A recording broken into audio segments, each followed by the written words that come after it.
Taking of the body and blood of Christ, somehow, in some real way. Again, I'm not making any like grand statements. I'm just saying some of the stuff I didn't know.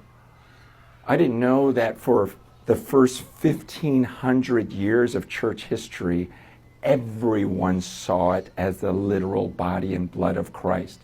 And it wasn't until 500 years ago that someone popularized a thought that it's just a symbol and nothing more. I didn't know that.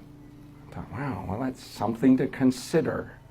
While I won't make a strong statement, I will make a statement about this. It was at that same time that for the first time, someone put a pulpit in the front of the gathering. Because before that, it was always the body and blood of Christ that was central to their gatherings. For 1,500 years, it was never one guy and his pulpit being the center of the church. It was the body and blood of Christ. And even the leaders just saw themselves as partakers. And oh man, we're not worthy, we're not worthy, we're not worthy. I say that because the church is more divided than any time in history. What does this book tell us clearly? That he does not want any divisions in his church.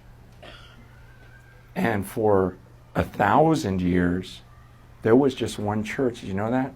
We're so used to growing up in a time when literally there are over 30,000 Christian denominations right now. But for the first 1,000 years, there was just one. What was interesting is communion was at the center of the room every time they gathered. And it wasn't a pulpit where a guy preached after studying in his office by himself for 20 hours. See, right now we've got guys like me that go in a room, study. That's what I was doing for years. Meanwhile, other guys went in their rooms and studied, and then we started all giving different messages, so many contradicting each other. And pretty soon it's, well, I follow Piper, I follow Chan, I follow...